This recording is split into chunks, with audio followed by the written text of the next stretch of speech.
On va démarrer doucement en attendant les retardataires s'il y en a. Bonsoir à tous. Merci d'être présents ce soir.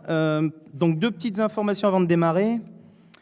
En cette année Covid où tout est ralenti, voire même freiné, on est le 4 février, on a quand même le droit encore de se souhaiter la bonne année du coup, parce qu'on a ralenti. Donc à tous ceux que j'ai pas vus, en vrai, puisque en ce moment c'est la maladie des visios, donc on ne se voit pas en vrai. Bonne année à tous, hein, et que cette année 2021 soit plus sereine et plus apaisée que 2020. Alors, on n'est pas sûr que ça soit le cas pour le moment, mais on va être optimiste. Voilà, deuxième chose, même chose, en vrai, je vous présente donc Benoît Gillet, notre nouveau DGS, en vrai, voilà, pour ceux qui ne l'ont pas vu non plus encore.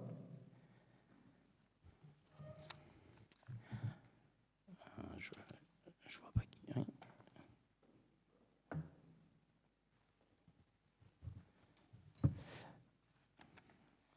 On y va, on démarre donc l'ouverture de la séance. Encore un petit rappel sur l'aspect technique. Il faudrait que, à chaque fois que vous voulez prendre la parole, me l'indiquer, que je vous donne la parole, parce que le conseil municipal maintenant est enregistré en audio. Donc, oui. Bonjour. Est-ce qu'on vous a mis une chaise? Non. Si, bah, vous pouvez en prendre une au fond là-bas. Celle à droite.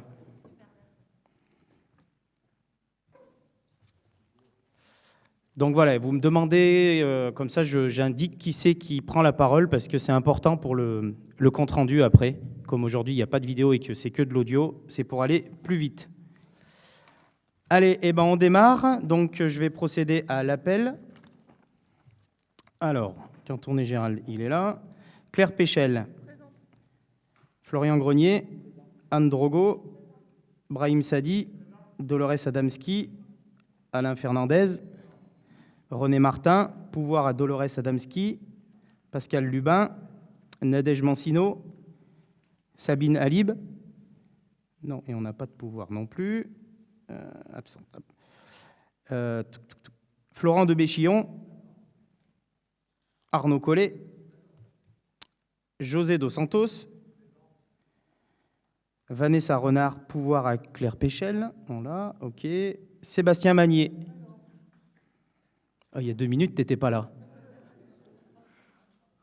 Magicien, ce Sébastien. Marie-Laure Tresca. Marie-Emeline Daubigny. Françoise Soulier. Damien Vinciguera. Laetitia Serpaggi, pouvoir à Françoise Soulier. Éric Glénat. Franck Présumé. Clotilde Berthier. Aude Picard-Wolf. Stéphanie Besset. Sébastien Ginesté. Absent. Cédric Augier, absent. Et Jean-Charles Banqueri, pouvoir à Damien Vinciguera. C'est ça? Parfait. Donc, le quorum est largement atteint. Donc, nous allons pouvoir délibérer sans problème.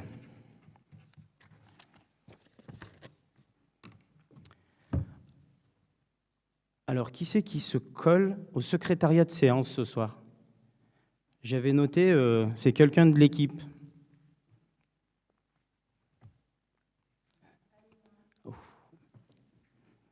Merci Marie-Laure. Les autres, vous dites merci à Marie-Laure, s'il vous plaît. Voilà. Donc Marie-Laure Tresca, secrétaire de séance. Alors, premier point, l'approbation du compte-rendu de la séance du 3 décembre 2020, qui vous a été fourni avec la convocation.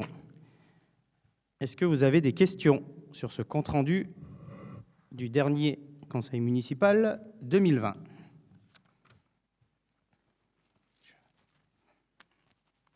S'il n'y a pas de questions, je vous propose qu'on passe au vote. Qui est contre? Qui s'abstient? Vous êtes contre, Stéphanie? Non? Okay. Qui s'abstient? Ça l'a bué. Ouais. Donc le compte-rendu du 3 décembre est adopté à l'unanimité. Merci. Je vais vous donner donc le compte-rendu des décisions que j'ai été amené à prendre depuis le dernier conseil municipal. Donc, conformément à l'article L. 2122-23 du Code général des collectivités territoriales, j'informe les membres du conseil municipal des décisions que j'ai prises en vertu de la délégation d'attribution accordée par le conseil lors de notre réunion du 27 août 2020. Donc, je vais vous lire les décisions qui ont été prises. Alors, la première, la 2020-1.1-97 du 30 novembre 2020, qui concerne la signature du marché de travaux pour la réhabilitation de l'école Fabre-d'Églantine, donc le groupe scolaire de Furs. Et donc, c'est une rectification de la décision numéro 2020-1.1-077 que nous avons pris, que j'avais signé en fait avant le conseil municipal du 15 octobre. En fait, il y a eu 2 erreurs dans les montants. Donc, je ne sais pas si vous avez les infos. Le lot numéro 2, il n'y a pas de changement. Le lot numéro 3, il n'y a pas de changement. Le lot numéro 6, il n'y a pas de changement. Le lot numéro 7, il n'y a pas de changement. Le lot numéro 8, il n'y a pas de changement non plus. Et donc, l'erreur s'était glissée dans le lot numéro 9, donc concernant le lot électricité, donc avec la société Genin Électricité, 15 rue Paul Guéry, ZA Les Cités, donc 38 470 à Vinay, donc pour un montant de 22 148 € hors taxe, soit 26 577,60 €. Et donc, c'est en lieu et place de 26 557,60 €. Voilà, il y a une erreur dans le montant TTC. Et il y avait une erreur aussi dans le montant total des travaux, donc qui sont effectivement à 228 448,47 € hors taxe, soit 274 138,17 € TTC, donc à la place de 225 082,50 hors taxe et 270 099 € TTC. Voilà, donc c'est des erreurs de frappe. Donc du coup, on repasse une décision en date d'aujourd'hui. Non, je ne sais plus la date, je vous l'ai donnée, du 30 novembre. Deuxième décision, donc la 2020-7.3-113 du 17 décembre 2020. Donc c'est la réalisation d'un emprunt de 250 000 € auprès de la Caisse d'épargne Rhône-Alpes.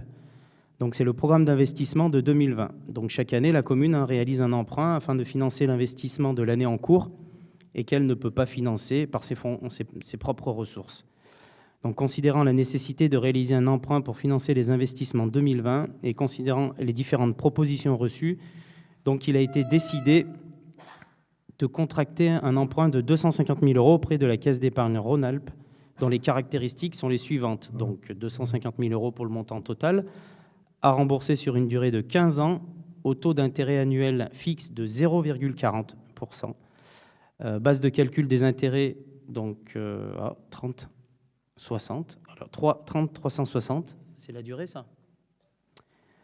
Et donc l'amortissement du capital constant, les échéances dégressives et la commission d'engagement de 0,2% du montant emprunté prélevé en une seule fois.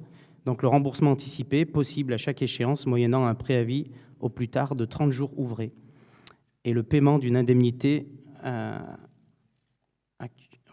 actuarielle non plafonnée, pardon.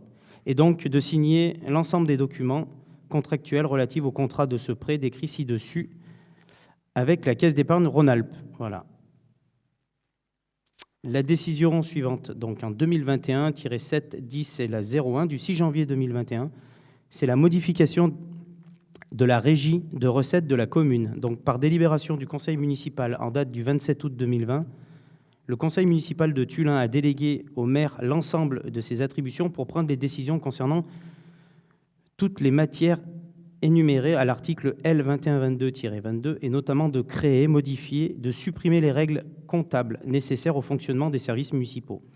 Donc, vu la création de tarifs donc pour le remplacement de badges d'accès aux bâtiments communaux et pour la vente de clés d'accès à la voirie, il a été décidé de modifier l'article 2 de la décision numéro 7 du 10 septembre 1992 comme suit. Donc, article 2, les produits désignés à l'article 1 de la décision numéro 7 du 10 septembre 1992 sont les suivants. Donc, la location des salles municipales, l'encaissement des sommes issues de la vente de documentation d'information touristique, carte au guide, le recouvrement des dons, le recouvrement de frais de copie de documents administratifs, et donc on rajoute le recouvrement des ventes de badges d'accès aux bâtiments communaux perdus et le recouvrement des ventes de clés d'accès à la voirie. Voilà, donc ça c'est la modification de la régie. Dernière décision, 2021-1.4-02 du 19 janvier 2021, donc la signature des contrats de maintenance pour le logiciel Municipal et la verbalisation électronique avec la société Logitude Solutions. Donc, considérant que les contrats de maintenance des logiciels Municipal, donc verbalisation électronique et gestion de la police municipale, signés en 2017 sont arrivés à échéance le 16 novembre 2020 et qu'il convenait de renouveler ces contrats pour le bon fonctionnement du matériel utilisé par la police municipale, il a été décidé. Donc, la signature avec la société Logitude Solutions, SAS, à Mulhouse, 68 200, ZAC du Parc des Collines, 53 rue Victor, d'accord, Chauffleur, hein, des contrats de maintenance ci-dessous. Contrat numéro 202 01 942, donc maintenance municipale GVE, géoverbalisation électronique, solution GVE, 3 terminaux pour un montant de 91,64 € hors taxe, du 17 novembre 2020 au 31 décembre 2020, correspondant à la première période de maintenance, puis 745,30 € hors taxe par an. Le contrat 202 01 943, maintenance du logiciel Municipal, gestion de la police municipale, licence 3 postes pour un montant de 59,30 € hors taxe du 17 novembre au 31 décembre, du 17 novembre 2020 au 31 décembre 2020, correspondant à la première période de maintenance, puis 482,30 € par an. Donc, à l'issue de la période de maintenance, les contrats seront tacitement reconduits pour une période d'1 an, 2 fois maximum. Voilà. Est-ce que vous avez des questions sur ces décisions qui ont été prises jusqu'à aujourd'hui? Donc, s'il n'y a pas de questions, je vous propose qu'on passe au déroulé du conseil municipal. Et donc, en premier point, les affaires générales. Donc, qui concerne la première délibération, donc concerne la désignation d'un membre du conseil municipal au conseil de la vie sociale, donc le CVS de la résidence autonomie Jules Cazeneuve.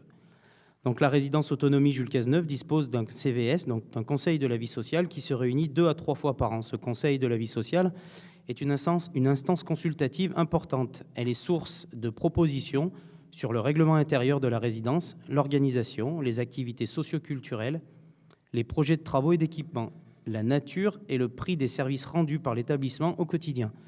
Donc ce conseil de la vie sociale est composé de 9 membres, donc 3 représentants des résidents, 2 représentants des familles, 1 représentant du personnel de la résidence, 2 représentants du conseil d'administration du CCAS et 1 représentant du conseil municipal. Donc suite aux dernières élections municipales, il y a lieu de procéder au renouvellement du CVS. Donc je vous propose d'appeler les candidatures, mais je vous propose, en fait, nous en avons discuté en conseil d'administration du CCAS, de donner la place à Clotilde Berthier. Est-ce que Clotilde, vous êtes toujours d'accord? Est-ce que, comme c'était en 2020, on redemande pour 2021? Ok, eh ben, je vous propose de passer au vote. Qui est contre? Qui s'abstient? Délibération adoptée. Donc, Clotilde, vous êtes donc le représentant du conseil municipal au CVS de la résidence Jules Cazeneuve.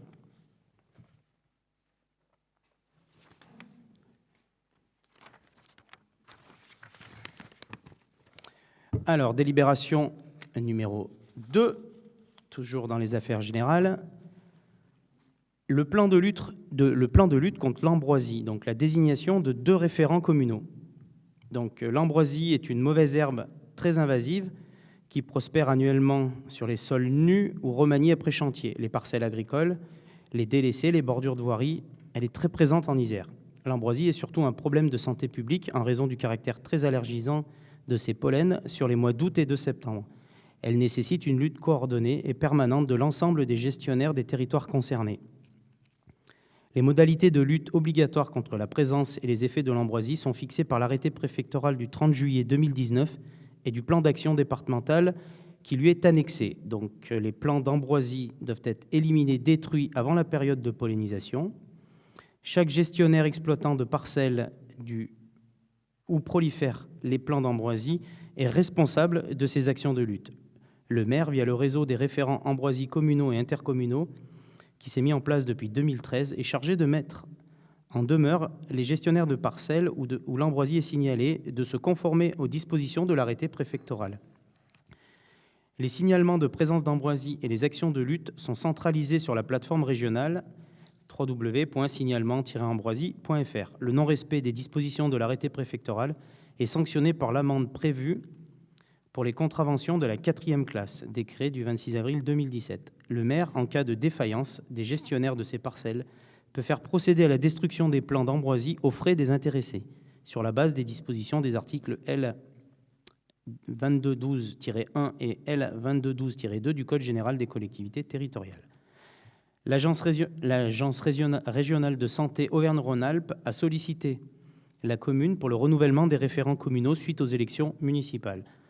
Donc, je vous propose de désigner Françoise Soulier, conseillère municipale déléguée à l'agriculture et à l'environnement et au développement durable, et M. Frédéric Lissac, donc responsable du service espace vert de la commune. Donc, je demande au conseil municipal de valider la désignation de Mme Françoise Soulier, conseillère municipale déléguée à l'agriculture, à l'environnement et au développement durable, et M. Frédéric Lissac, responsable du service espace vert de la commune, comme référents communaux pour le plan de lutte contre l'ambroisie. Je demande aux 2 référents de procéder à la bonne exécution des recommandations énoncées dans l'arrêté préfectoral et donc de me charger de communiquer les coordonnées de ces 2 référents à la préfecture, à Fredon Auvergne-Rhône-Alpes, la Fédération régionale de défense contre les organismes nuisibles de l'Auvergne-Rhône-Alpes, et à l'Agence régionale de santé. Est-ce que vous avez des questions ? S'il n'y a pas de questions, je vous propose de passer au vote. Qui est contre? Qui s'abstient? Donc Françoise Soulier et Frédéric Lissac seront référents dans l'organisme. J'ai perdu le nom. Hop, Fredon et à l'ARS. 3e délibération, la désignation du représentant de la commune à la commission intercommunale pour l'accessibilité aux personnes handicapées et à mobilité réduite de la communauté d'agglomération du Pays Voironnais.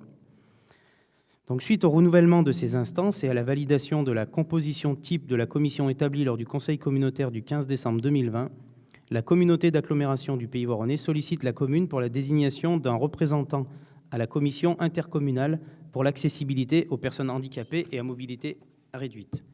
L'article L. 2121-33 du Code général des collectivités territoriales stipule: le conseil municipal procède à la désignation de ses membres ou de délégués pour siéger au sein d'organismes extérieurs dans les cas et conditions prévus par les dispositions du présent code et des textes régissant ces organismes. La fixation par les dispositions précitées de la durée des fonctions assignées à ces membres ou délégués ne fait pas obstacle à ce qu'il puisse être procédé à tout moment et pour le reste de cette durée à leur remplacement par une nouvelle désignation opérée dans les mêmes formes. L'article L. 2143-3 du Code général des collectivités territoriales précise: la création d'une commission intercommunale pour l'accessibilité est obligatoire pour les établissements publics de coopération intercommunale compétents en matière de transport ou d'aménagement de l'espace dès lors qu'ils regroupent 5 000 habitants et plus. Elle est alors présidée par le président de cet établissement. Elle exerce ses missions dans la limite des compétences transférées au groupement. Les communes membres de l'établissement peuvent également, au travers d'une convention passée avec ce groupement, confier à la commission intercommunale tout ou en partie ces missions d'une commission communale, même si elles ne s'inscrivent pas dans le cadre des compétences de l'établissement public de coopération intercommunale. Lorsque coexistent les commissions communales et intercommunales, veillent à la cohérence des constats qu'elles dressent, chacune dans leur domaine de compétences, concernant l'accessibilité du cadre bâti existant, de la voirie, des espaces publics et des transports. Donc, je vous propose de désigner Madame Laetitia Serpaggi pour représenter la commune à la commission intercommunale pour l'accessibilité aux personnes handicapées et à mobilité réduite. Je vous propose donc de valider la désignation de Madame Laetitia Serpaggi à la commission intercommunale pour l'accessibilité aux personnes handicapées et à mobilité réduite. Est-ce que vous avez des questions sur cette commission? Donc, si vous n'avez pas de questions, je vous propose qu'on passe au vote. Qui est contre? Qui s'abstient? Délibération adoptée. Je vous remercie. Deuxième grande thématique de ce conseil municipal, donc le foncier, l'urbanisme. Et je laisse la parole donc à Florian Grenier, adjoint en charge de l'urbanisme et de l'aménagement durable du territoire, pour une première délibération, l'approbation du bilan foncier 2020. Florian, on t'écoute. Bonsoir à tous. Alors, l'article L2241-1 du Code général des collectivités territoriales précise que le bilan des acquisitions et cessions opérées sur le territoire d'une commune de plus de 2000 habitants, par celle-ci ou par une personne publique ou privée agissant dans le cadre d'une convention avec cette commune, donne lieu chaque année à une délibération du conseil municipal. Ce bilan est annexé au compte administratif de la commune. Les acquisitions et cessions réalisées au cours de l'année 2020 sont les suivantes. Acquisition pour régularisation foncière pour l'élargissement de la rue de la Chevalerie. Acquisition de plusieurs parcelles de terrain destinées à être incorporées dans le domaine public communal. Donc on parle de 3 parcelles achetées à 1 € symbolique pour chacune des propriétés.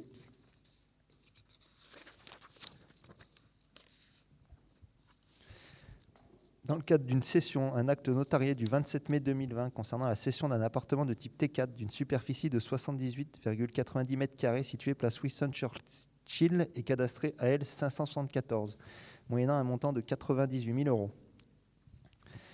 Un bail à construction qui, par délibération en date du 5 décembre 2019, le conseil municipal avait validé la prolongation pour une durée de 8 années du bail à construction accordé à l'OPAC 38, devenu Alpes Isère Habitat, pour un ensemble immobilier situé 2 rue du Maquis de Chambaran, composé de 8 logements et du bureau de poste. Ce bail à construction a donc été prorogé jusqu'au 24 novembre 2046 par acte authentique du 4 décembre 2020. Donc on parle de décisions qui ont été portées avant notre mandature. Et donc je vous demande d'approuver le bilan foncier 2020 qui sera annexé au compte administratif de la commune tel que présenté ci-dessus. Est-ce que vous avez des questions sur cette délibération? S'il n'y a pas de questions, je vous propose qu'on passe au vote. Qui est contre? Qui s'abstient? Délibération adoptée. Je vous remercie. On passe maintenant à la partie budget et finances. Donc, je laisse la parole à Claire Péchel, première adjointe en charge des finances, pour une première délibération sur l'adoption du compte de gestion 2020 que vous avez eu en annexe 1 avec les documents reçus avec la convocation. Claire, je te laisse la parole. Merci, bonsoir. Alors, je vais vous demander donc l'adoption du compte de gestion 2020 que vous retrouvez en annexe 1. Donc, je ne vais pas vous représenter l'ensemble du tableau. Dans les grandes lignes, donc, sur la partie investissement, on a des dépenses nettes de l'ordre de 2 074 409,94 € et 7 298 622,27 € en fonctionnement, ce qui nous donne un total de 9 373 032,21 €. Et donc, on a un résultat à la clôture de l'exercice 2020 que vous retrouvez sur la dernière page qui est à 1 237 137,73 €. Donc, après cette présentation des grands chiffres, les décisions modificatives qui s'y rattachent, les titres définitifs des créances à recouvrer, le détail des dépenses effectuées et celui des mandats délivrés, les bordereaux de titres de recettes, les bordereaux de mandats, le compte de gestion dressé par le receveur accompagné des états de développement des comptes de tiers, ainsi que l'état de l'actif, l'état du passif, l'état des restes à recouvrer et l'état des restes à payer. Après s'être assuré que le receveur a repris dans ses écritures le montant de chacun des soldes figurant au bilan de l'exercice 2020, celui de tous les titres de recettes émis et celui de tous les mandats de paiement ordonnancés, et qu'il a procédé à toutes les opérations d'ordre qui lui ont été prescrites de passer dans ses écritures, statuant sur l'ensemble des opérations effectuées du 1er janvier 2020 au 31 décembre 2020, statuant sur l'exécution du budget de l'exercice 2020 en ce qui concerne les différentes sections budgétaires, statuant sur la comptabilité des valeurs inactives, Donc, il est déclaré que le compte de gestion de la commune dressé pour l'exercice 2020 par le receveur, visé et certifié conforme par l'ordonnateur, n'appelle ni observation ni réserve de sa part. Et donc, je vous demande d'adopter le compte de gestion 2020. Est-ce que vous avez des questions sur cette première délibération concernant l'adoption du compte de gestion 2020 ? Si vous n'avez pas de questions, je vous propose qu'on passe au vote. Qui est contre ? Qui s'abstient ? Délibération adoptée, je vous remercie. Délibération suivante concerne cette fois-ci l'adoption du compte administratif 2020 que vous avez eu en annexe 2. Je laisse la parole à nouveau à Claire qui va vous faire une présentation du compte administratif 2020.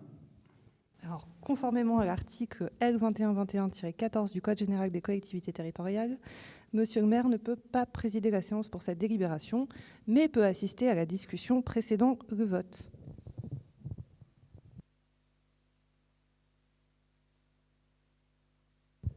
Tu peux rester jusqu'à ce qu'on vote.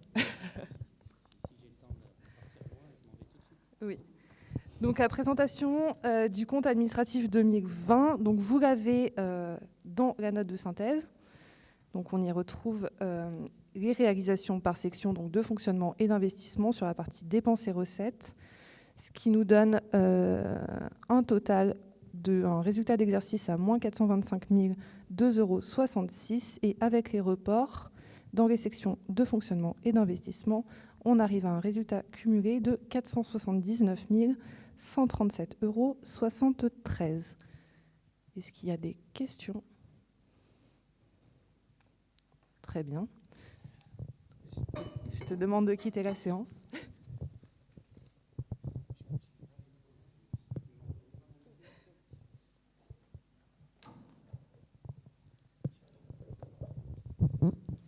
Donc, je vous demande d'adopter le compte administratif 2020. Et s'il n'y a pas de questions, on va pouvoir passer au vote.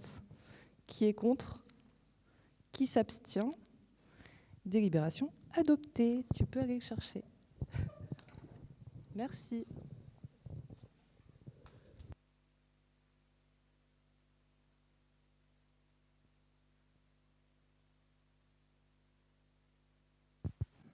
J'ai rien loupé de... Non, c'est bon. Ok, alors délibération suivante. Donc l'autorisation à me donner pour engager, liquider et mandater donc les dépenses d'investissement sur l'exercice 2021. Donc je laisse Claire vous donner quelques explications. Alors, donc, l'article L1612-1 du Code général des collectivités territoriales nous indique que dans le cas où le budget d'une collectivité territoriale n'a pas été adopté avant le 1er janvier de l'exercice auquel il s'applique, ce qui est notre cas, l'exécutif de la collectivité territoriale est en droit, jusqu'à l'adoption de ce budget, de mettre en recouvrement les recettes et d'engager, de liquider et de mandater les dépenses de la section de fonctionnement dans la limite de celles inscrites au budget de l'année précédente. Il est en droit de mandater les dépenses afférentes au remboursement en capital des annuités de la dette. En outre, jusqu'à l'adoption du budget, l'exécutif de la collectivité territoriale peut, sur autorisation de l'organe délibérant, engager, liquider et mandater les dépenses d'investissement dans la limite du quart des crédits ouverts au budget de l'exercice précédent, non compris les crédits afférents au remboursement de la dette. Donc, l'autorisation mentionnée précise le montant et l'affectation des crédits, et les crédits correspondants visés aux alinéas ci-dessous sont inscrits au budget lors de son adoption. Je vous propose de permettre à Monsieur le maire d'engager, liquider et mandater les dépenses d'investissement dans cette limite de 25% avant l'adoption du budget principal, qui devra intervenir avant le 15 avril 2021. Donc, il y a 10 opérations. Le matériel informatique, donc ça représente, donc les 25% représentent 20 300 € de ce qui a été dépensé en 2020. Le stade d'honneur, c'est un montant de 4 025 €.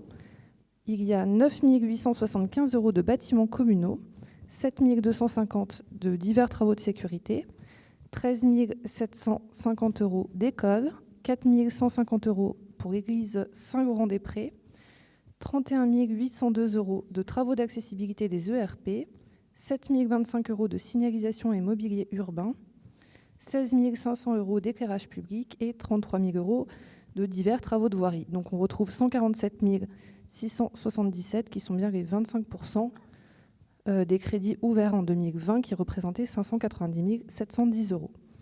Donc je vous demande d'autoriser, jusqu'à l'adoption du budget primitif 2021, Monsieur le maire à engager, liquider et mandater les dépenses d'investissement dans la limite du quart des crédits ouverts au budget de l'exercice 2020 que je viens de vous détailler, non compris les crédits afférents au remboursement de la dette.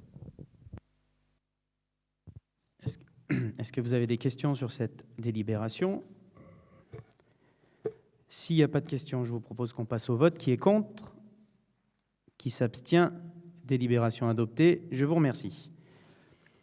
Délibération suivante concerne donc le DOB, le débat d'orientation budgétaire. Donc, selon l'article L2312-1 du Code général des collectivités territoriales, il dit que le budget de la commune est proposé par le maire et voté par le conseil municipal. Dans les communes de 3 500 habitants et plus, le maire présente au conseil municipal dans un délai de 2 mois précédant l'examen du budget un rapport sur les orientations budgétaires, les engagements pluriannuels envisagés, ainsi que sur la structure et la gestion de la dette. Ce rapport donne lieu à un débat au conseil municipal dans les conditions fixées par le règlement intérieur prévu à l'article L2121-8. Il est pris acte de ce débat pour une délibération spécifique. Dans les communes de plus de 10 000 habitants, le rapport mentionné au deuxième alinéa du présent article comporte en outre une présentation de la structure et de l'évolution des dépenses et des effectifs. Ce rapport précise notamment l'évolution prévisionnelle et l'exonération des dépenses de personnel, des rémunérations, des avantages en nature et ou des temps de travail. Il est transmis aux représentants de l'État dans le département et au président de l'établissement public de coopération intercommunale dont la commune est membre. Il fait l'objet d'une publication. Le contenu du rapport ainsi que les modalités de sa transmission et de sa publication sont fixés par décret. Donc ça, c'est ce qui ne nous concerne pas. C'est les communes de plus de 10 000 habitants. Les dispositions du présent article s'appliquent aux établissements publics administratifs des communes de 3 500 habitants et plus. Donc, Claire va présenter au conseil municipal les grandes orientations du budget primitif 2021 sur la base du rapport d'orientation budgétaire. Alors, vous avez eu le débat d'orientation budgétaire et le rapport en annexe de la convocation à ce conseil municipal. Vous retrouvez les orientations sur la fin. Est-ce que, pour simplifier les choses et éviter que je vous lise les 3 pages qui concernent cette partie-là, est-ce que vous avez des questions ?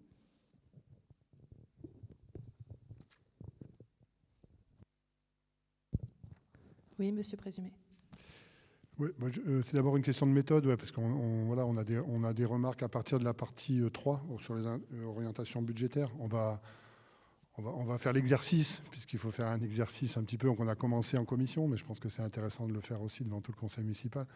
Donc je ne sais pas trop, est-ce qu'on fait par partie, on fait vos remarques, vous présentez quelque chose, ou je fais directement des remarques, je ne sais pas. Ce que vous préférez. On en a déjà longuement parlé en commission, donc s'il reste encore quelques questions, allez-y. Je pense que non, mais la commission c'était bien, mais c'était en visio, et je ne sais même pas qui y avait, donc c'est important de le faire devant le conseil municipal. Et puis je crois que c'est une obligation légale de toute façon. Je vais peut-être procéder par chapitre, on va dire. Donc peut-être les remarques d'abord sur le premier chapitre sur la stratégie financière de la commune. Alors sur la question du taux d'imposition, c'est vrai je reprends la phrase exacte, c'était que la municipalité a pour priorité de ne pas augmenter les taux d'imposition. Donc nous, on avait compris qu'il y avait un léger doute. Bon, vous l'avez levé en commission. Donc c'est vrai qu'on voulait vous entendre sur le fait de vous engager, de ne pas augmenter les taux d'imposition, parce qu'avoir une priorité et de s'engager pour ne pas les augmenter, pour nous, ce n'est pas tout à fait la même chose. Donc ça, c'était la première remarque. Et puis sur le conventionnement avec la DGFiP, saluer ça, c'est quelque chose qu'on faisait déjà. Et effectivement, le travail sur les bases, il est évident et il faudra le continuer Sur ce point, on est bien d'accord. On va alterner avec des points où on est en désaccord, des points où on est d'accord et des points de questionnement. Hein. On est d'accord pour que ça soit un vrai débat. Ensuite, sur les charges de personnel et les charges à caractère général, je dirais qu'on partage ces orientations. Pour nous, les deux anciens, vous êtes dans la continuité de ce qu'on faisait déjà, donc pas de remarques particulières. C'est un vrai challenge de tenir ces deux postes les plus importants, évidemment.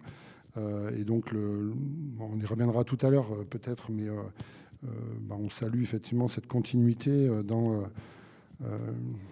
comment dire, le fait d'être rigoureux sur ces deux postes-là.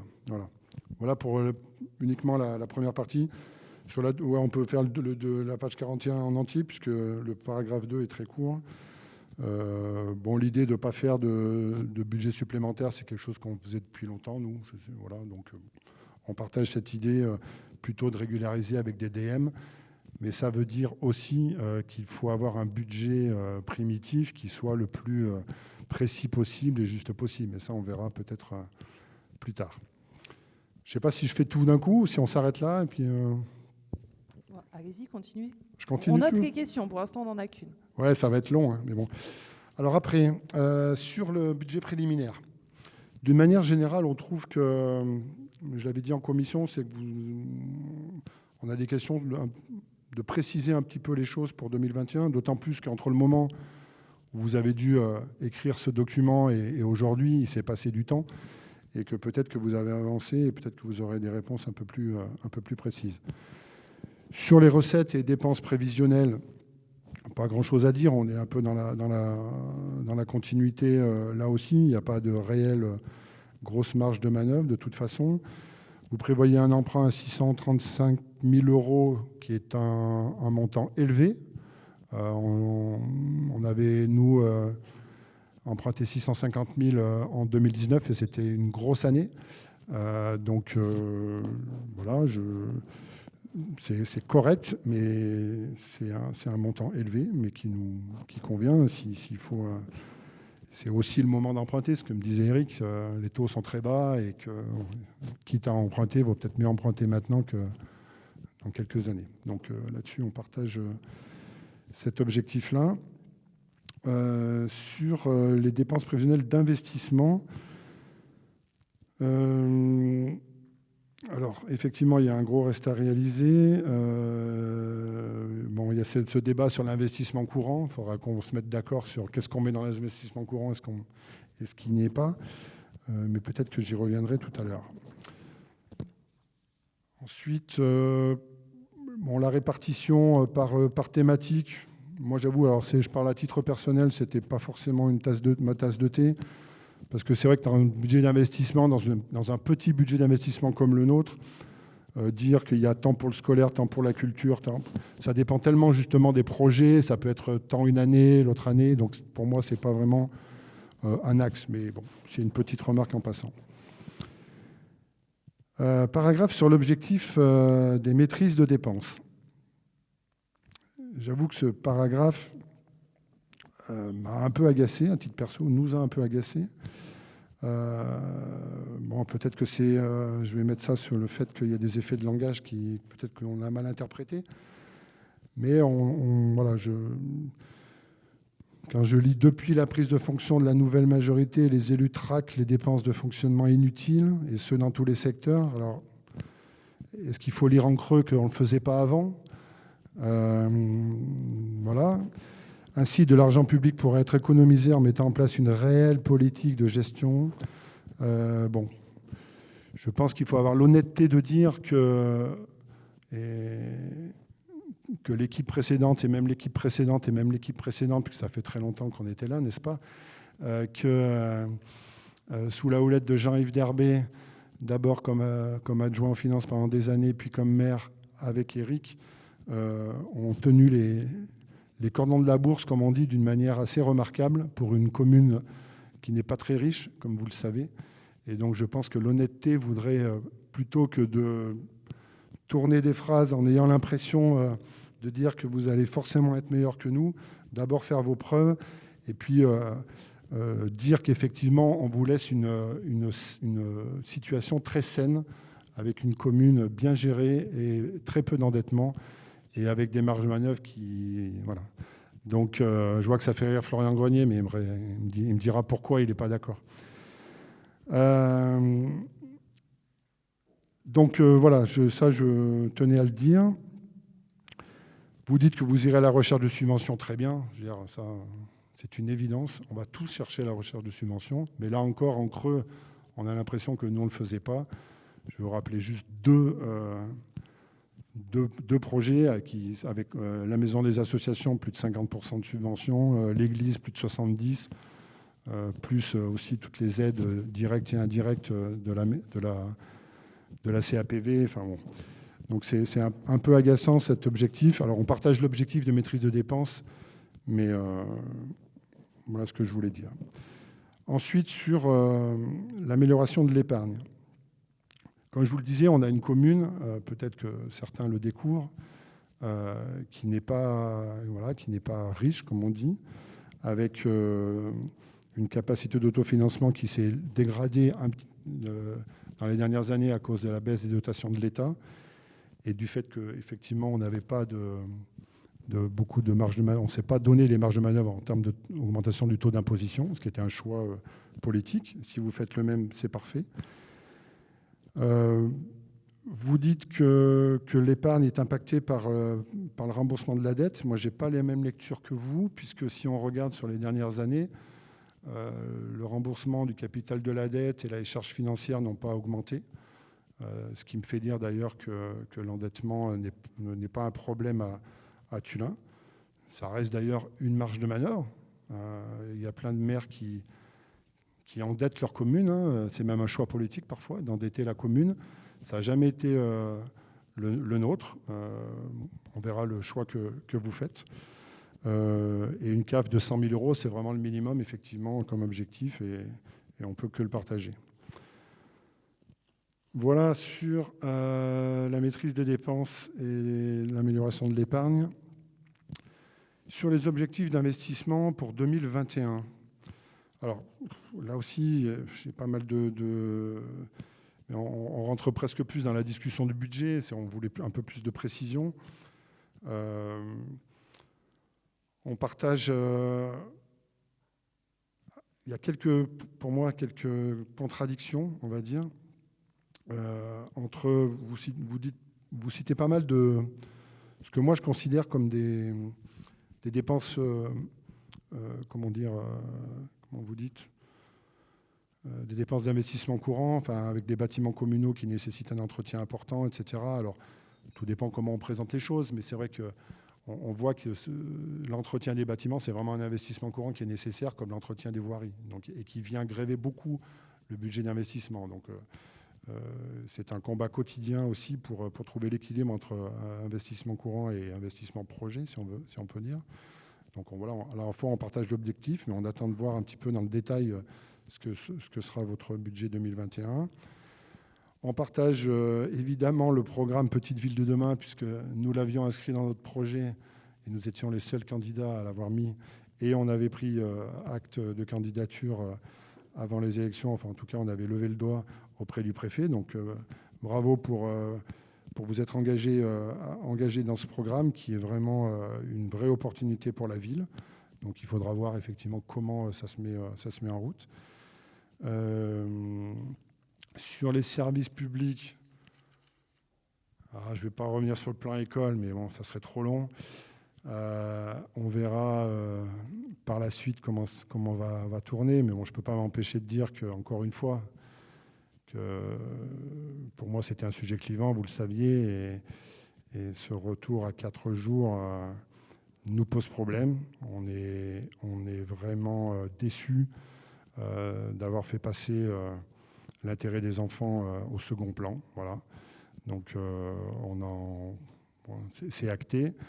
J'ajoute au passage qu'on aurait bien aimé être informé avant les enfants. Moi, quand même, il y a des enfants dans mon entourage et les enfants savaient avant moi, conseiller municipal, qu'on revenait la semaine de 4 jours, et ils savaient avant moi que les résultats des conseils d'école. Ils savaient avant moi avant nous, le résultat de la concertation. Enfin bon, donc on s'est senti vraiment, une fois de plus, sur ce sujet-là, en tout cas, mis de côté. Bon, on en rediscutera. Ensuite, on avait des questions sur... ça, c'était dans votre projet, un programme sur le fait de remettre la petite enfance en mairie et plus au CCAS. Je voulais juste comprendre l'objectif de ça. Voilà, vous parlez d'une cuisine centrale, c'est pas rien. Alors, réflexion concernant la mise en œuvre de cuisine centrale. Ça aussi, c'était dans notre programme à nous. Donc, est-ce que vous avez avancé sur le sujet? Est-ce que ça veut dire que dès 2021, vous allez mettre des crédits là-dessus? Le projet de création d'un espace France Service, très bien. Là aussi, nous, Jean-Yves Derbé avait beaucoup poussé pour ça. Donc, si on l'obtient, c'est bien pour la ville. Voilà. Après, transition écologique, beaucoup d'intentions. On attend concrètement ce qui sera fait et ce qui sera... il y a un peu de tout. Il y a un peu de l'investissement, un peu de fonctionnement. Bon, voilà, on attend de voir ce qui va se faire là, mais on aurait bien aimé que ce soit un peu plus précis. À noter que vous êtes allé au bout de l'AMI et avec Wattiser. Ça aussi, je l'ai appris un peu par la bande, mais bon, ça aurait été sympa de l'avoir avant. Surtout que c'était un projet que, pour ma part, qu'on avait bien poussé au départ et qui a été très largement repris par des citoyens. Et bravo à eux et bravo à vous d'avoir continué de soutenir ce projet très important. Sur les LED, on a un désaccord. Vous avez rallumé la nuit. Moi, je trouve que ce n'est pas un bon signe. On trouve que ce n'est pas un bon signe. Je pense que... donc pour le moment, voilà, sur la transition écologique, le seul signe pour nous, il est négatif. Donc là, il y a des intentions. Il faut qu'on voit effectivement ce que ça va donner dans le budget. On aurait aimé avoir un plan pluriannuel d'investissement que vous citez, mais que vous ne donnez pas. Donc c'est vrai que c'est quand même important. Alors bon, peut-être que vous avez besoin encore un peu de temps. On sera patient. Là aussi, une petite pique permettant une meilleure gestion de l'argent public. Alors peut-être qu'on est un peu parano, hein, mais on a l'impression voilà, que vous allez être bien meilleur que nous, ainsi qu'une transparence. Est-ce que ça veut dire qu'on n'était pas transparent? Enfin, voilà. Et je vais finir sur une note optimiste. Sur une question et une note optimiste, je crois que je l'avais dit en commission, c'est vrai qu'au-delà de Petites Villes de demain, je pense que dans le cadre du plan de relance, malgré la crise, je pense qu'en sortie de crise, il y aura vraiment des opportunités dans le cadre du plan de relance du gouvernement. Et j'espère, mais je suis persuadé que vous serez... que les services et que les élus que vous êtes aux manettes seront à l'affût de toutes les opportunités, même si parfois il y a certaines opportunités qu'il ne faut pas saisir parce qu'elles peuvent coûter au final plus cher que d'autres. Mais il y a des choix à faire et il faudra que vous les fassiez ou qu'on les fasse ensemble, je ne sais pas, on verra. Voilà donc, ce que je voulais dire dans le plan de relance. Après, on avait juste une petite question aussi, parce que vous citez quand même, il y a le mot association à la fin. Là. Voilà, est-ce qu'il y a une politique, un engagement? Vous savez que pour nous, notre équipe aussi, c'est important, ce soutien aux associations. On entend des choses, notamment au niveau de la MJC, etc. Donc, voilà, là aussi, alors peut-être que c'est des bruits qui courent qu'il ne faut pas... Donc, mais on aimerait un engagement voilà, fort sur le soutien à la MJC et plus généralement au monde associatif. Désolé d'avoir été un peu long, mais bon, on m'avait demandé de tout faire en même temps. Donc, ça ne fait pas vraiment.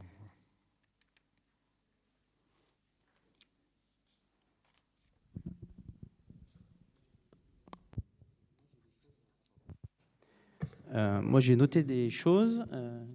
Tu compléteras, Claire, parce que c'est peut-être pas forcément dans l'ordre. Alors, je repars du début. Concernant je vais remettre mon masque. Concernant le budget, il ne faut pas vous sentir visé. Vous avez bien travaillé, ça on ne remet pas en doute, hein. Pas du tout. Simplement, nous on estime qu'il y a des marges de manœuvre Et notre objectif, c'est quand même de faire mieux. Il faut toujours se donner des objectifs supérieurs à ce qui est réellement. Donc il y a forcément des marges de manœuvre sur lesquelles on va travailler. Mais en aucun cas, on a dit que ce qui avait été fait avant, c'était pas bien. Et je peux le confirmer que Jean-Yves Derbé, c'est certainement un très bon comptable. Donc sur l'aspect endettement, sur l'aspect comptabilité saine, on n'a aucun doute. Mais on veut travailler pour essayer d'optimiser tout ça. Concernant donc les subventions, je prends aussi un peu dans le désordre de ce que j'ai noté. S'il y a des choses à compléter, tu me reprends, Franck. Donc sur les subventions, donc tu as parlé que vous y étiez allé chercher les subventions, donc aucun problème, on ne remet pas ça en cause. Simplement, on estime que là aussi, on peut faire mieux. Et pour faire mieux, nous, on a carrément dédié un agent en mairie qui attaque lundi, pour le coup, c'est de l'actualité, qui sera en charge d'aller rechercher les subventions. Voilà. Donc là encore, c'est un poste clé pour nous, parce qu'aujourd'hui, il y a beaucoup de subventions qui demandent du travail administratif, et entre autres les subventions régionales et de l'Europe qui sont sous-utilisées. Donc nous, c'est quelque chose de clé, donc on veut optimiser aussi les recherches de subventions sur les projets, quels que soient les projets, que ce soit de l'aménagement ou du culturel ou du sportif, parce qu'aujourd'hui, on peut financer jusqu'à 80% quand même, donc c'est pas rien. Alors on n'y arrivera pas, faut être honnête, mais là encore, on peut optimiser avec quelqu'un qui sera à plein temps sur ce poste. Concernant donc Petite Ville de demain et l'espace France Service, donc Petite Ville de demain, ça a été annoncé par la ministre au mois d'octobre, donc j'ai quand même un peu de doute que vous y ayez pensé au mois d'avril, mais pourquoi pas ? Pourquoi pas ? Je ne l'avais pas lu alors le projet, mais bon.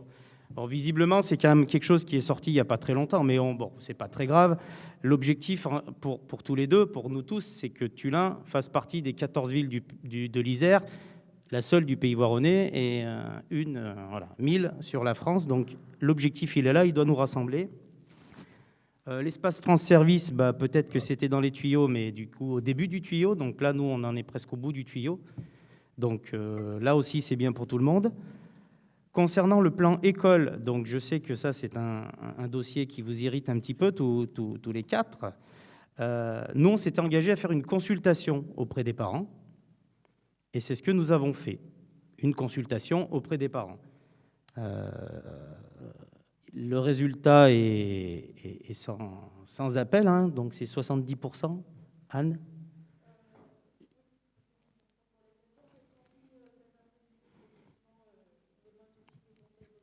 Voilà, et même au niveau des conseils d'école, je crois que sur une cinquantaine de votes, il n'y a que 5, si on fait le calcul.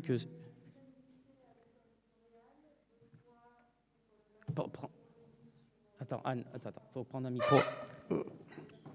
Voilà, parce que les résultats sont sans appel, et encore une fois, c'était une consultation. Donc, ce n'est pas la municipalité, ce n'est pas nous qui avons décidé de repasser à 4 jours. Nous avons consulté les parents qui eux, ont choisi de repasser à 4 jours. Et donc, il y a un projet qui se met en place avec toute une réflexion. Anne, tu peux nous en donner 2 mots quand même ? Parce que on ne peut pas résumer ce projet à retour à 4 jours, quoi. Effectivement, ça a été une consultation avec 70% qui se sont exprimés pour le retour à 4 jours au niveau des familles. Et au niveau des conseils d'école, donc l'école Floréal a voté à l'unanimité pour un retour à 4 jours. L'école des Moulins, on était à 15 voix pour un retour à 4 jours et 3 pour un maintien à 4 jours et demi.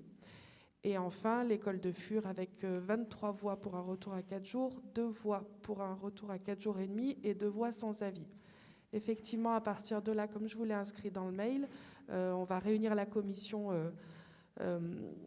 vie quotidienne des Tullinois et à partir de maintenant, on va pouvoir effectivement développer des thématiques de groupes de travail pour que le plan école puisse regrouper un ensemble de thèmes qui servira. Et effectivement, on n'est pas sur un simple retour à 4 jours puisque la municipalité s'engage à mettre en place un temps d'accueil pour les enfants le mercredi matin, derrière lequel il va y avoir une vraie réflexion et une implication de nos agents en interne. Merci Yann. Oui, Franck. On va pas faire le débat sur les 4 jours ce soir, hein, mais je t'en prie. Une question. Est-ce que je peux savoir où est allé, à quel choix est allée la ville? Vous avez un droit de vote au conseil? Oui. Oui, tout à fait. On a 2 voix, donc on participait à chaque fois, monsieur le maire et moi, 2 votes. Et vous avez voté quoi? La voix des citoyens, monsieur Présumé. C'est-à-dire? 4 jours. D'accord. Mais une fois de plus, on n'était pas dans un choix politique. Il ne s'agit pas d'une décision politique. On est là pour respecter le choix des citoyens. Par contre, je laissais effectivement les enseignants qui sont du corps de votre métier et les délégués parents d'élèves porter également la voix des parents. Et juste une petite aparté, vous avez dit que les enfants étaient au courant avant vous. Ben, je suis très contente parce que finalement, c'est eux les premiers concernés. Tant mieux qu'ils étaient au courant. Et vous aurez dû leur demander leur avis alors?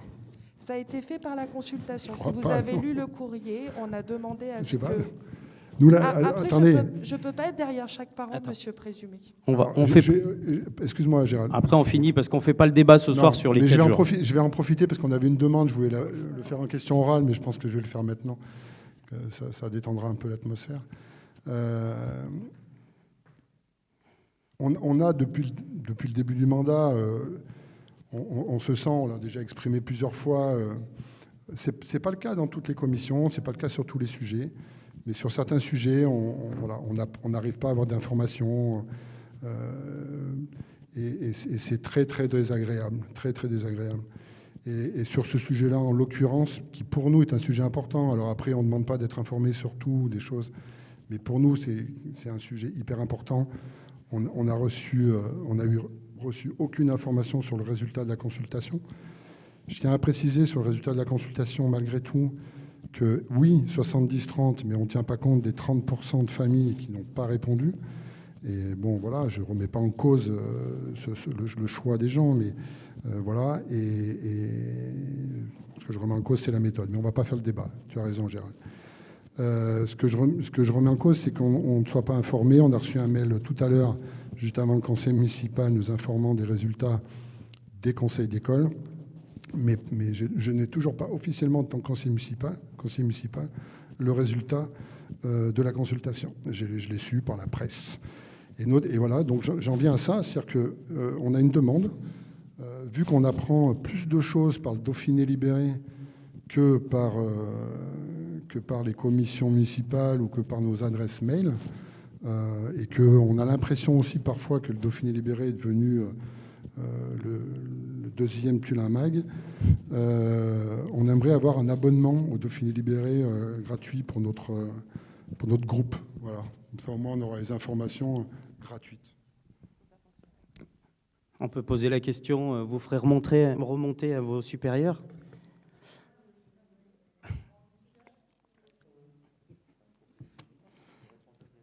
Bon, c'est bien si déjà le Dauphiné est réactif.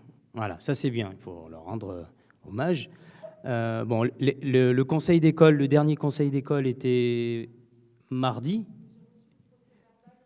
Donc mardi, on est jeudi, on est en période Covid, hein, je vous ai dit tout à l'heure, tout va plus doucement, donc même les mails. Non, mais je sais, Franck, mais on est mardi. Ben,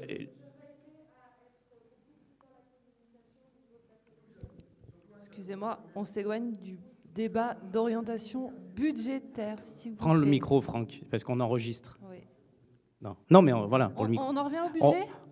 Vous referez le débat. En tout cas, ce qu'il faut, c'est la consultation a été faite, les résultats sont tombés, le travail va démarrer et vous serez associés, comme on a dit, au travail dans les commissions. Voilà. Il n'y aura pas de problème. Je poursuis donc. Après, on a parlé de la petite enfance que nous souhaitons retirer au CCAS pour basculer ça donc au service scolarité. En 2 mots, l'objectif pour nous, c'est d'avoir une sorte de guichet unique qui traite de tous les sujets de la petite enfance à l'enfance. Donc voilà, ça nous paraissait plus pertinent de regrouper tous les services autour des enfants dans le même service. Voilà, donc ça c'est notre objectif, c'est en cours. Ça se fera certainement en fin d'année parce qu'on veut transférer ça à un moment, à la fin d'un budget, pour que ça soit beaucoup plus simple techniquement pour le budget. Donc ça se fera. Concernant Wattiser, donc la procédure est en cours en fait. Donc pour l'instant, ils n'ont pas été choisis. Voilà, la procédure est en cours. Donc ils ont candidaté à l'appel à manifestation d'intérêt, mais il y a eu un autre porteur de projet. Donc les deux dossiers sont en étude. Donc Wattiser, pour l'instant, il n'y a rien de choisi, mais je rejoins ce que dit Anne. On veillera à ce que vous soyez un peu plus au courant par mail de ce genre de décision qui tombe. Pas de problème, on en prend note. Qu'est-ce que j'avais noté aussi ? L'éclairage la nuit, donc pour parler de la transition écologique. Donc là, si vous avez suivi un petit peu ce qui se dit depuis que nous sommes élus, mais même bien avant que nous soyons élus, il y avait des problèmes d'insécurité dans le centre-ville.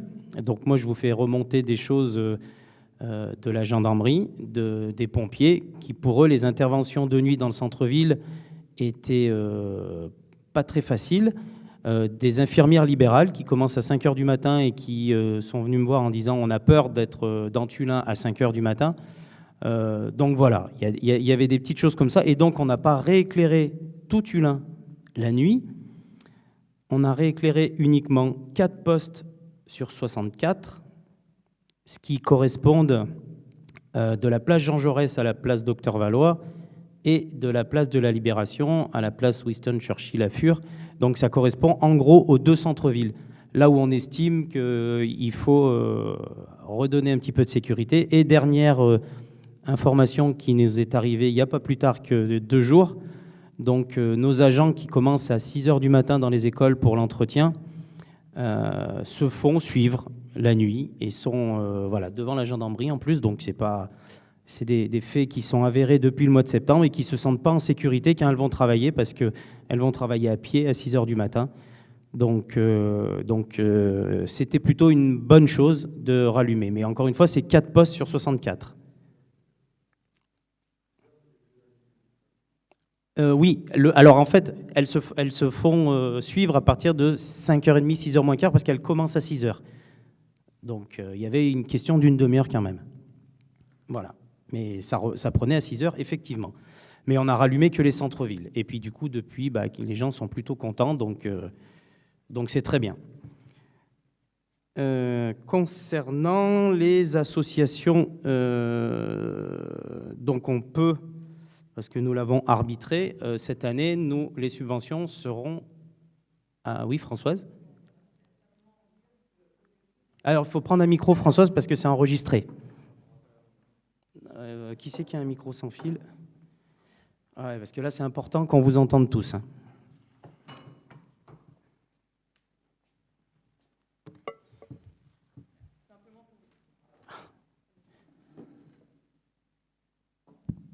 Simplement pour vous dire que l'objectif, ce n'est pas de rallumer les centres-villes définitivement, c'est une période transitoire.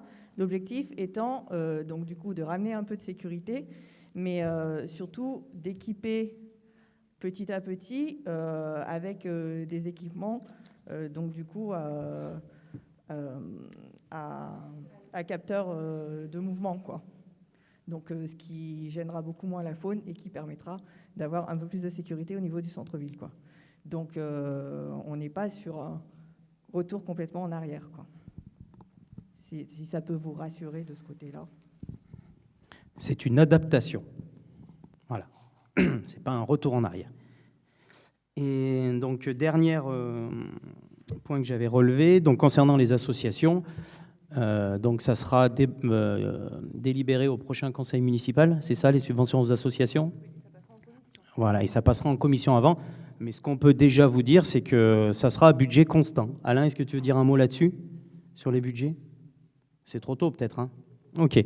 Mais en tout cas, on est à l'écoute des associations et on ne fera pas de mal à nos associations. On sera là pour les accompagner aussi, mais tout le monde aura traversé une année 2020 pour moitié et certainement une année 2021 pour moitié aussi, un peu troublé dans tous les sens du terme. Donc, ça sera aussi le moment, je pense, de faire un état des lieux des subventions aux associations. Il faudra qu'on se réinterroge sur les critères pour attribuer les subventions. Les associations devront s'interroger aussi sur leur fonctionnement. Encore une fois, ce n'est pas parce qu'on fait les choses depuis de très nombreuses années qu'on les fait bien. Il est utile et nécessaire de temps en temps de se remettre en question de partout. Donc les associations comme les autres, et nous, à commencer par nous. Donc on sera là pour les accompagner. On n'est pas là pour les empêcher de vivre, mais on est aussi là pour leur permettre d'évoluer et de s'adapter à des contextes comme voilà, ce qui vient de nous arriver depuis 6 mois. Beaucoup de monde ont dû s'adapter. Donc il n'y a pas de raison qu'une municipalité ne s'adapte pas et que les associations ne s'adaptent pas. Et quand je parle des associations, je parle aussi de la MJC, qui est une association comme les autres. Elle a un gros budget, on est d'accord, mais le fait qu'elle ait un gros budget ne fait pas d'elle une association exceptionnelle. Voilà, c'est une association comme les autres qui fait vivre, qui anime la vie à Tullin, qui permet à Tétulinois de faire des activités. Donc, elle sera prise en compte comme les autres. Voilà, mais on a une grosse réflexion sur tout ça. Et cette réflexion, on l'amènera bien sûr avec eux, parce qu'on est dans la concertation et surtout dans la co-construction. Voilà, on ne viendra pas avec des idées toutes faites. Voilà sur ce que j'avais noté de mon côté. Claire, si tu veux répondre sur la partie budget. Alors, il n'y avait pas beaucoup de questions, ou alors je t'ai coupé. Merci pour ces remarques, en tout cas, c'était passionnant. Il y en avait une sur les taux d'imposition. J'y avais répondu en commission. On n'a pas vocation à les augmenter. On peut en prendre note, c'est enregistré, donc les taux ne seront pas touchés. Est-ce que j'ai loupé une question? Non. Juste une petite clarification. Le budget de la commune est sain en termes d'endettement. Effectivement, la commune n'est pas surendettée. Ce n'est pas pour autant que l'argent public a toujours été correctement utilisé à notre sens. Voilà.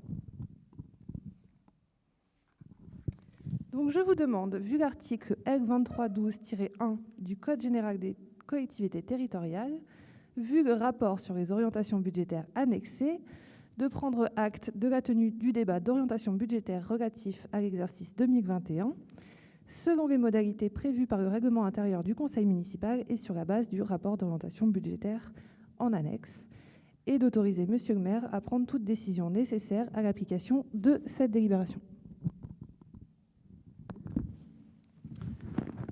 Est-ce qu'il y a encore des questions?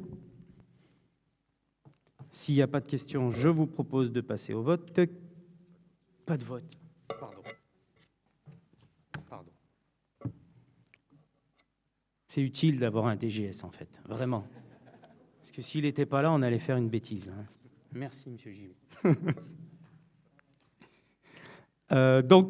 Délibération suivante qui concerne la révision numéro 3 de l'autorisation de programme et crédit de paiement pour la construction donc, de la maison des associations et les aménagements des abords du complexe sportif Jean Vallois. À chaque conseil municipal, on a un truc sur la maison des associations. C'est bientôt fini. Allez, Claire, je te laisse la parole. Alors, donc vous retrouvez cette révision en annexe 4. Donc la délibération numéro 2019-7.10-029 du Conseil municipal du 14 mars 2019 a permis l'ouverture d'une autorisation de programme pour l'opération de la construction de la maison des associations et les aménagements des abords du complexe sportif Jean Vallois. Cette délibération a mis au vote des crédits de paiement sur les 2 années d'exercice prévisionnel de l'opération. La délibération numéro 2020-7.10-010 du Conseil municipal du 29 janvier 2020 a permis la révision numéro 1 de cette APCP numéro 1-2019. Donc il y a eu une deuxième révision par le biais de la délibération numéro 2020-7.10-080 du Conseil municipal du 15 octobre 2020. Vous vous en rappelez tous. Donc je ne vous rappelle pas ce que constituent les autorisations de programme. Vous connaissez ça par cœur, au cas où c'est noté dans votre note de synthèse. Donc il est proposé de réviser la PCP numéro 1-2019 pour l'opération de la construction de la maison des associations et les aménagements des abords du complexe sportif Jean Vallois de la manière suivante, compte tenu des évolutions survenues sur ce projet, plus et moins-value, actualisation de prix et avance. Donc la première délibération de mars 2019 a débloqué un montant d'autorisation de programme de 1 220 000 €. À cela, il y a eu une révision 2020 de 28 250 €, ce qui a porté la PCP à un total révisé de 1 248 250 €. Il y a eu 460 226 € réalisés en 2019 contre 914 000 prévus. En 2020, il y a eu 772 395 € de réalisés. Et donc, il y a 15 629 € de crédit à reprendre sur 2021. Donc, je vous demande de décider de réviser l'autorisation de programme et crédit de paiement APCP numéro 1-2019 comme énoncé et d'autoriser Monsieur le maire jusqu'à l'adoption du budget 2021 à liquider, mandater les dépenses correspondantes au crédit de paiement 2021. Est-ce que vous avez des questions sur cette délibération qui devrait être la dernière pour la maison des associations? Et il y en aura une pour clôturer. Pas de questions, je vous propose qu'on passe au vote. Qui est contre? Qui s'abstient? Délibération adoptée. Je vous remercie. Mais Claire part pas, on n'a pas fini. Ah pardon, c'est pour Dolores. Alors, on change de chapitre. Après les finances, on va passer à l'économie. Donc, je vais laisser la parole à Dolores Adamski, donc l'adjointe en charge de l'économie, pour une première délibération concernant l'approbation du règlement du marché hebdomadaire du samedi matin. Règlement que vous avez eu en annexe 5 avec la convocation pour le conseil municipal. Dolores, je te laisse la parole.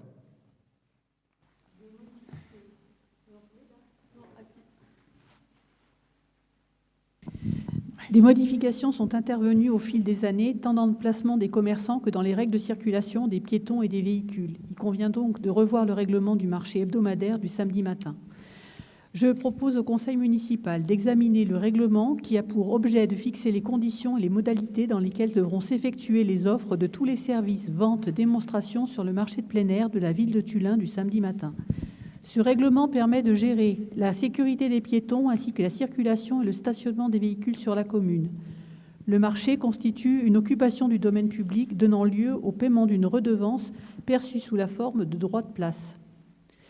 Vu les articles L 2129-29, 2121-29, L 2212-1 et 2, L 2213-6 et L 2224-18 du Code général des collectivités territoriales, vu la délibération numéro 2015-7.10-037 du Conseil municipal du 2 juillet 2015 relative à la révision des tarifs des services publics locaux, vu l'arrêté numéro 05-029 du 7 mars 2005 portant règlement du marché hebdomadaire du samedi, vu l'arrêté du 8 octobre 2013 relatif aux règles sanitaires applicables aux activités de commerce de détail, d'entreposage et de transport de produits et denrées alimentaires autres que les produits d'origine animale et les denrées alimentaires en contenant, vu l'avis favorable de la commission municipale développement de l'attractivité du 12 janvier 2021, je vous propose d'abroger le règlement du marché établi le 7 mars 2005 et d'approuver la nouvelle rédaction du règlement intérieur du marché hebdomadaire du marché du samedi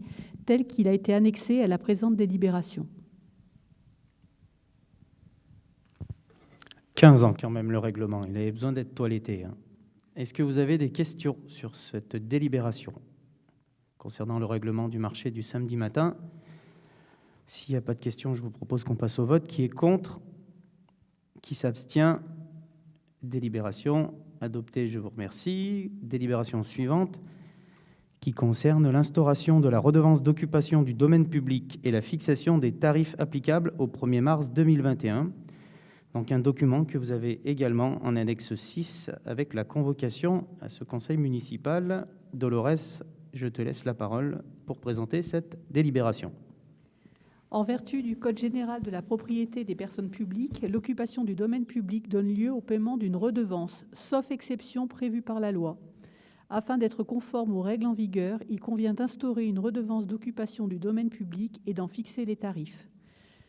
Vu les articles L 2213-6 et L 2331-4 du Code général des collectivités territoriales, vu les articles L 2125-1 à L 2125-6 du Code général de la propriété des personnes publiques, Vu la délibération numéro 2015-7.10-037 du Conseil municipal du 2 juillet 2015 relative à la révision des tarifs des services publics locaux, vu l'avis favorable de la Commission municipale développement de l'attractivité du 12 janvier 2021, considérant que pour la bonne gestion du domaine public, il convient d'en préciser les conditions d'occupation, d'approuver l'instauration d'une redevance d'occupation du domaine public, de valider la proposition de tarifs annexée à la présente délibération, incluant la révision des tarifs des droits de place, d'appliquer ces tarifs à partir du 1er mars 2021, sauf pour les commerçants déjà lourdement impactés par la crise sanitaire.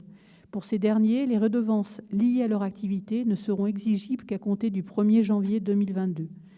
Et de mettre en place des règles de gestion suivantes.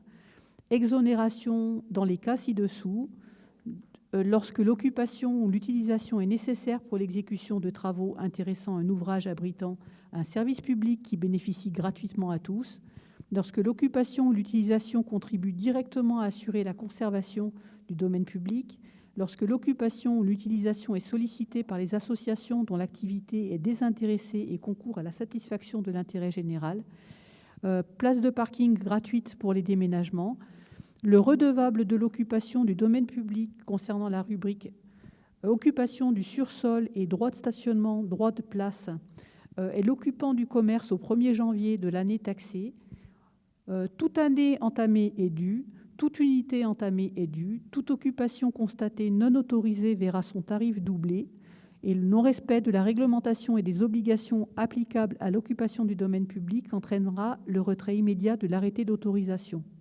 Enfin, les terrasses seront délimitées par un marquage au sol. Tout dépassement entraînera une sanction. Merci Dolores. Est-ce que vous avez des questions sur cette délibération? Franck, présumé. Ce n'est pas une question, juste une remarque. Je n'étais pas à la commission, mais c'est un bon exemple que Éric et Clotilde y étaient, c'est ça, de prise en compte des remarques qui ont été faites par notre équipe. Et même si ce n'est pas allé jusqu'où on voulait aller, mais les remarques ont été prises en compte et comme quoi on peut améliorer certains textes quand on écoute un peu l'opposition. Et ben voilà. Voilà. Bel exemple. Merci Franck. Ça nous encouragera en fait en plus, tu vois. Non mais voilà, c'est important de mais c'est les, oui, les remarques étaient constructives. Ah bon? Non mais c'est voilà, faut qu'on s'habitue aussi. Non mais c'est important. Voilà, on n'a pas forcément tous les bonnes idées. C'est bien de partager et c'est bien de préciser que là on vous a écouté. Ok, est-ce que vous avez des questions? Pardon. Excuse-moi. Un petit peu, on t'a écouté. Entre la redevance pour une terrasse et la semaine de 4 jours, je fais pas la différence quand même. C'est que tu connais plus sur l'éducation que sur les terrasses. C'est peut-être pour ça. Allez, d'autres questions ou d'autres remarques? S'il n'y a pas de... non, Dolores, c'est bon. Je voyais qu'il prenait le micro. Donc, je vous propose d'adopter. Qui est contre? Qui s'abstient? Délibération adoptée, je vous remercie. On passe à la thématique suivante concernant le personnel communal. Donc, avec une délibération qui concerne la modification du tableau des effectifs. Donc, afin d'assurer la continuité de l'accueil des administrés de la commune dans de bonnes conditions et de pérenniser l'emploi de l'agent en poste actuellement, je vous propose de créer un poste d'adjoint administratif à temps complet, rémunéré sur la base de l'indice majoré 327, et de modifier le tableau des effectifs en conséquence. Vu l'article L2123-12 du Code général des collectivités territoriales, vu la loi numéro 83-634 du 13 juillet 1983 portant droits et obligations des fonctionnaires, vu la loi numéro 84-53 du 26 janvier 1984 portant dispositions statutaires relatives à la fonction publique territoriale, je vous demande d'approuver la création d'un poste d'adjoint administratif à temps complet rémunéré sur la base de l'indice majoré 327, d'approuver la modification du tableau des effectifs présenté ci-dessus, d'inscrire au budget les crédits correspondants et de m'autoriser à effectuer toutes les démarches nécessaires à l'application de la présente délibération. Est-ce que vous avez des questions sur cette délibération? Franck, présumé. C'est juste pour savoir si c'est... C'est toujours très compliqué ces trucs-là. Est-ce que c'est une vraie fausse création ou une vraie création? Tu vois ce que je veux dire? Sans citer la personne, parce qu'on n'a pas le droit, mais est-ce que c'est une création de poste ou c'est...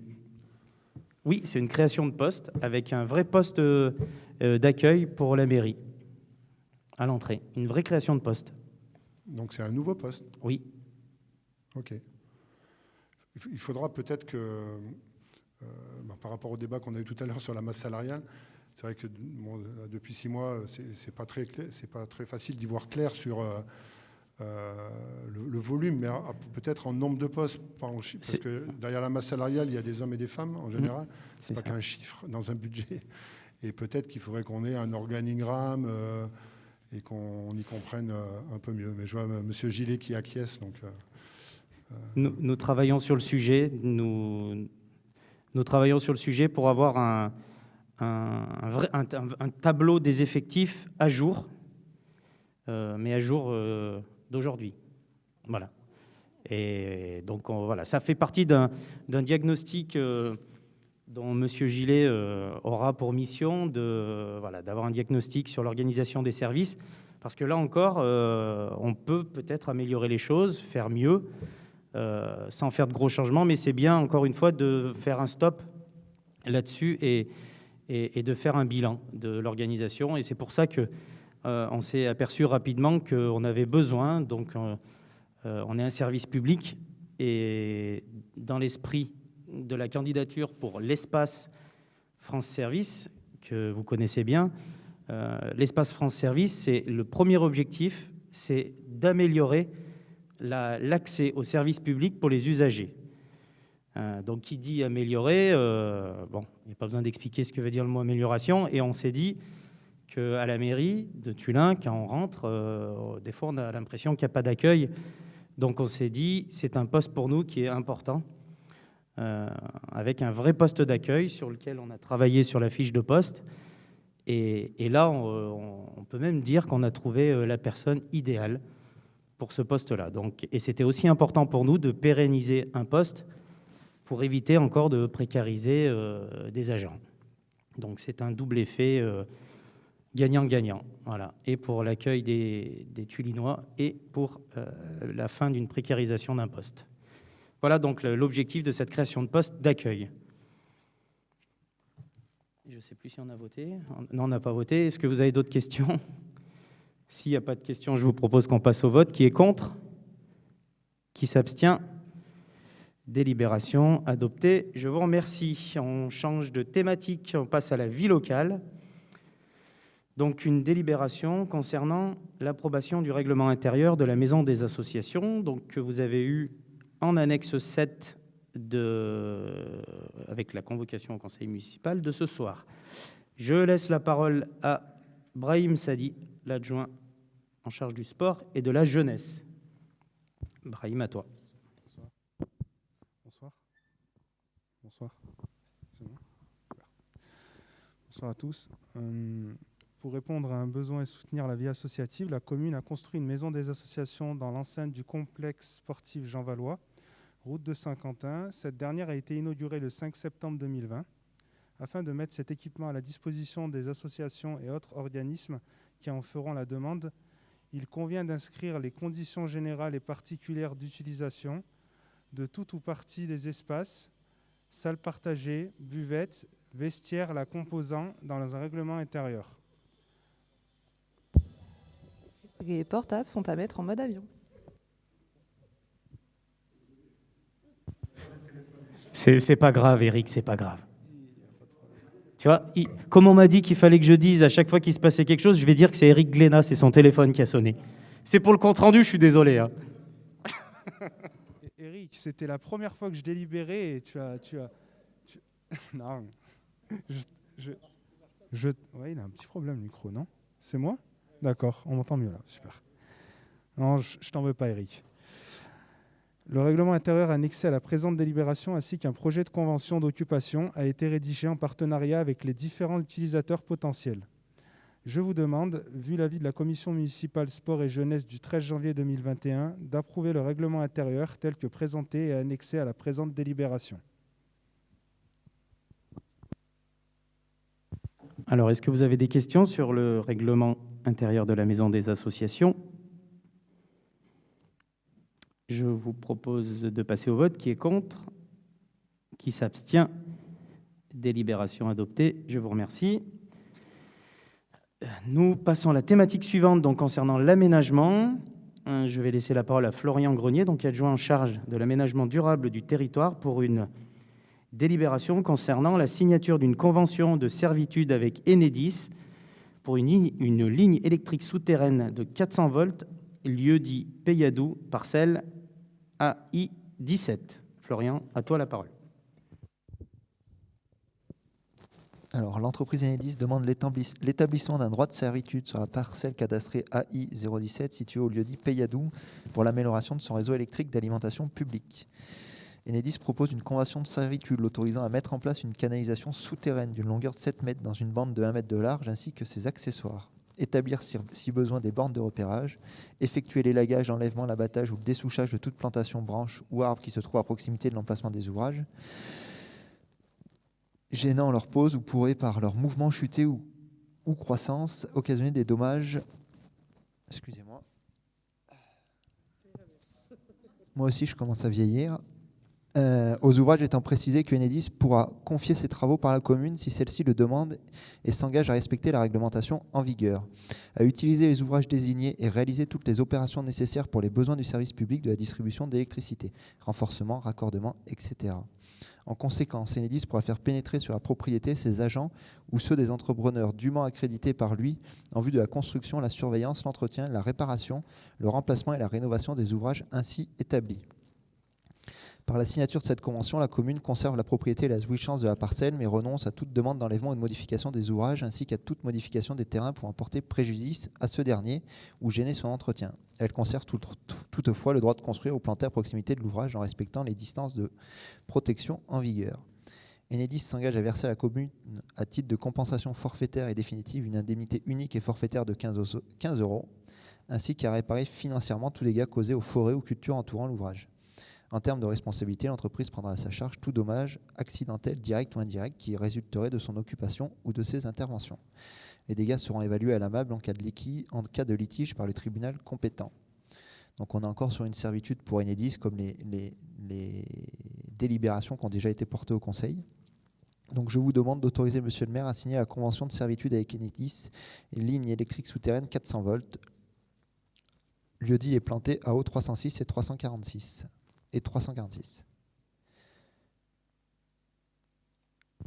Est-ce que vous avez des questions sur cette délibération purement technique?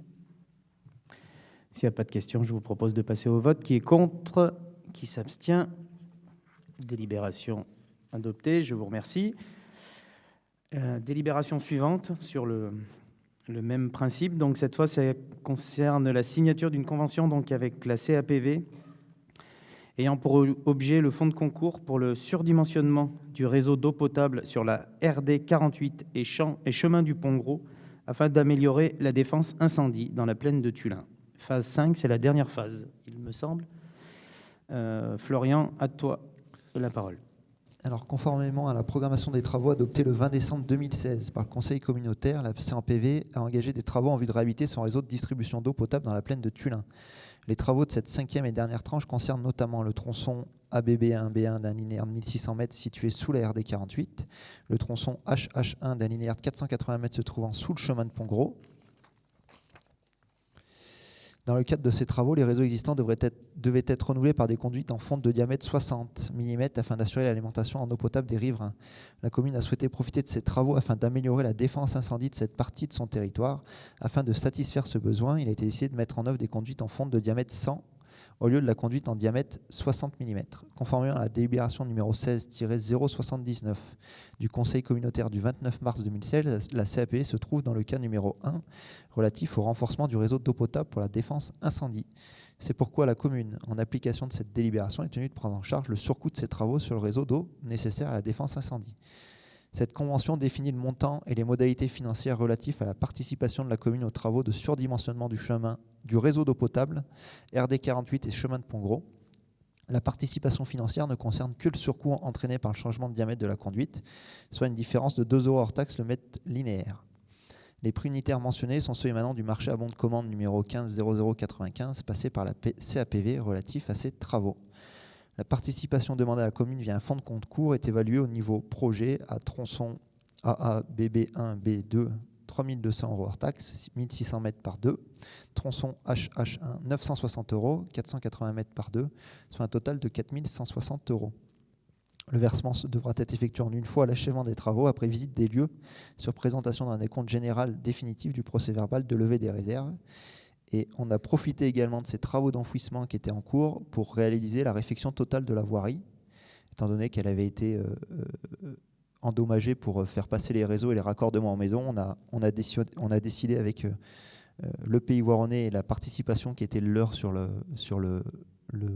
réfection uniquement de la partie tranchée, de reprendre la totalité de la voirie. Et ça a été utilisé dans le cadre des travaux d'aménagement de voirie du budget 2020.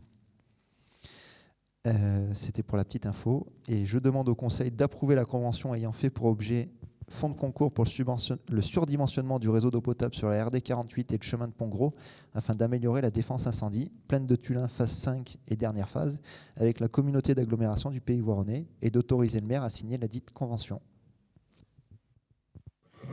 Merci Florian. Est-ce que vous avez des questions sur cette délibération? Elles sont donc sur la signature de cette convention qui clôture donc le chantier.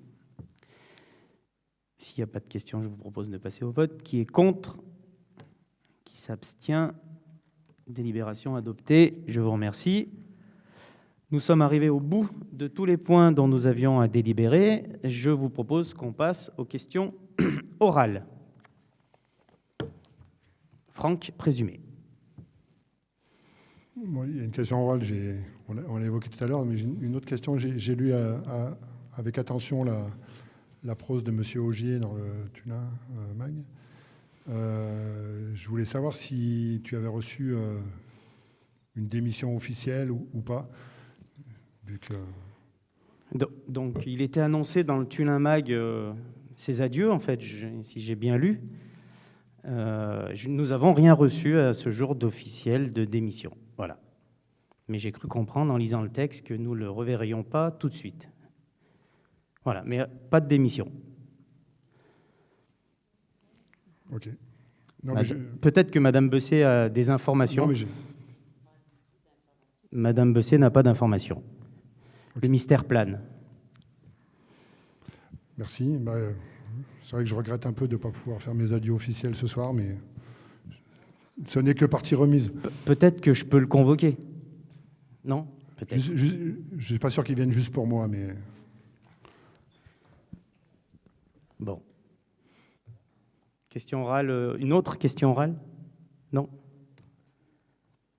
Donc on a bien pris note de ta question orale de tout à l'heure concernant le manque de communication.